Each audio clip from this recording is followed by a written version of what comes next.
Well, what I can tell you is we're actually on site on the property, and there is a gentleman over here, Diego Herrera, who works at the pallet company that he says has been in business since 2000. He spoke with us a short time ago. He's on a phone call at the moment, but we're going to try to get him to speak with us in a few moments. He knows we want to talk with him live about his perspective on all of this. But what I can tell you from the ground now is they have made extraordinary progress out here. Fire crews at the scene have managed to really get those flames to lay down, get them under control to the point where it doesn't appear that the fire is going to be spreading. However, we do know that fire crews are going to stay out here for quite some time because there are piles and piles of these spent pallets here that have been burned in the fire, all littered across this entire yard. And those piles are burning still. They're hot, and there's still a lot of material there that the fire can consume. So they have watch on this. They have those fire crews standing right next to those and also above them, just assessing all of this, making sure that none of this goes up in flames. What I'm going to do is I'm going to walk over now to Diego Herrera, who actually works here. Diego, do you have a moment to talk with us? Thank you so much. Yeah. I know this is, you spoke with me a moment ago about how challenging this is to be a worker here and seeing this go up in flames this morning. Can you describe how your company is coming together in this time? We're coming together. We're all in the same spot that we are right now, especially myself. I see this and then I see almost a completely total loss. But like I mentioned before, hopefully we come stronger than ever, and then we work as a team as we are, and we got to work twice as hard as we were to come back, and we just got to reorganize. And I'm just glad everybody's safe. Nobody was harmed, anything like that. The community itself is showing support too, is showing interest what's going on, and it's hard to see pallets. And can you tell our viewers a little bit about how pallets help to move industries that touch our lives every single day? What's a pallet? What does it do? How is it used? And what do you do here at this site? So what a pallet is a wooden unit that if you go to the grocery store, you depend on a pallet. Your groceries move on a pallet, either from frozen goods all the way to vegetables, they move on pallets. The logistics move on pallets too, in order to move the product, it needs pallets. What we're focused on, what GMA is focused on is we buy broken pallets, we recycle them, we fix them, and then we resell them. Instead of making new ones, instead of cutting down some new trees, we recycle the broken pallets and then we get them back on the stream so we can be more sustainable, more eco-friendly too. Yeah, so it's about sustainability here. This is what your company was doing. That's the recycling part of GMA pallet recycling. Exactly. We try to recycle as much as we can so we don't waste that much product. We try to save as much as we can in order, like I said, to save some trees and save some new wood too. Especially right now, it's not the perfect economic view for the pallet industry. Everybody knows, but it's tough, watching all this, And when you see this and you realize how many jobs are affected at your site, are you able to put in terms of how many jobs are affected right now, how this will have an impact on your company? Oh no, definitely. A lot of people depend on this business. A lot of people eat from this business, including myself. So it's going to be difficult to recover from that. A lot of families were impacted today, a couple hours ago. Today some of my coworkers call me and I call them and say, hey, don't show up to work because it's just on fire. Everything's on fire. So they're also worried about their own job security too, But knowing us, how strong we are, I'll tell you this, we're going to come stronger than ever, and for the jobs, for the families, we'll be there. Thank you so much, Diego. And also, one more thing, I did want to mention just the sheer volume of pallets that were on site. Can you tell me, again, how many estimated pallets you believe might have been burned in this fire?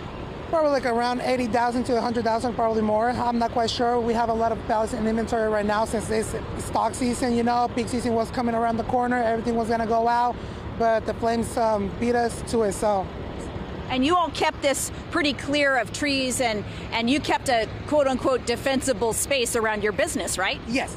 So recently we've just been cutting around the weeds, around the business, and then we were taking precautions, the fire hydrants, everything was up to file, the water tank, everything, but it was just not enough for that many pallets.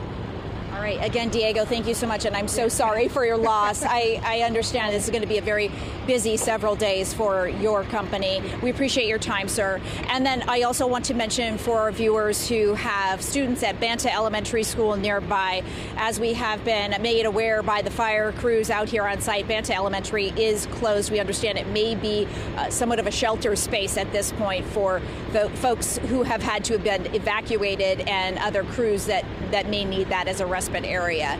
So that's the latest here from the site of GMA Pallet Recycling. I'll send it back to you now. And so, Melanie, I don't know if Diego is still there, and I know investigators will be doing their check to find out how this fire started, but can he tell us more about the area where the fire started burning and what may have been in that area at the time? I mean, we know it's pallets, but was there anything else that maybe was in that area? Any at all indication of what may have started this massive fire this morning? Yeah, I think it is probably safe to say it's too soon to tell because they had to have fire crews themselves away from the scene. I will ask Diego here, have fire crews made you aware perhaps what side of the facility this fire started in? We know they have to get in and do their work, and they couldn't even do that because it was an inferno pretty much all morning long. Any idea where on site this might have started? We have spoke about that, and they're not sure quite yet because it was just such a big fire. They didn't have You can't get into it, right? Yeah, exactly. They can do their investigation. Thank you so much again for your time. Yeah, so I think it's safe to say that is something that fire crews and investigators will get in and be able to assess a little bit later in the day, if not in the coming days. Sure, but definitely heartbreaking for sure for all of the people who work there, for Diego and his team, and emotional as well for them.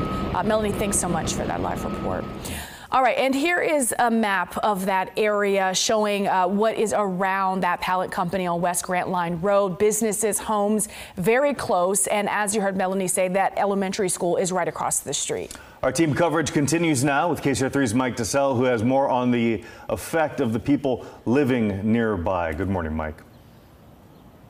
Yeah, and good morning. We're on the south side of this fire on G Street between the Banta Market and the Banta Inn, if you're familiar with it, and a much better scene now than it was when we first got here before sunrise this morning. The flames knocked down considerably, but the thing to note here is, we mentioned throughout the morning, fire crews were specifically concerned about 6 particular homes, and if you look through the heat of this fire that continues to burn, you'll see the outline of the rooftops, and those are the homes that were of particular concern. In fact, there were fire crews stationed in a couple of driveways just in case with this fire, because when we got here, the heat of this inferno was such that you could feel it from half a block away. It was so hot when it was originally burning. For now, the flames have been knocked down considerably. So the good news is progress being made, and the threat to homes lessened considerably. I believe it was 19 homes in all in which fire crews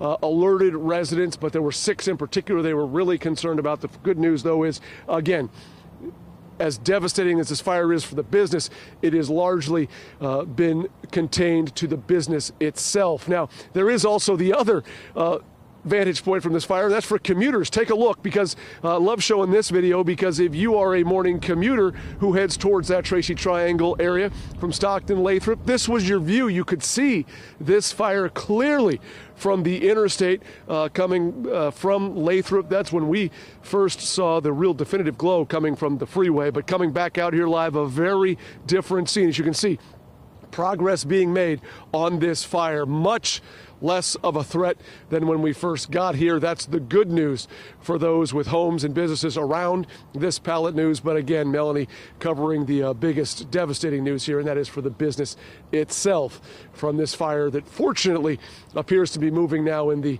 right direction, which is lessening in intensity instead of continuing to burn with that same level of intensity.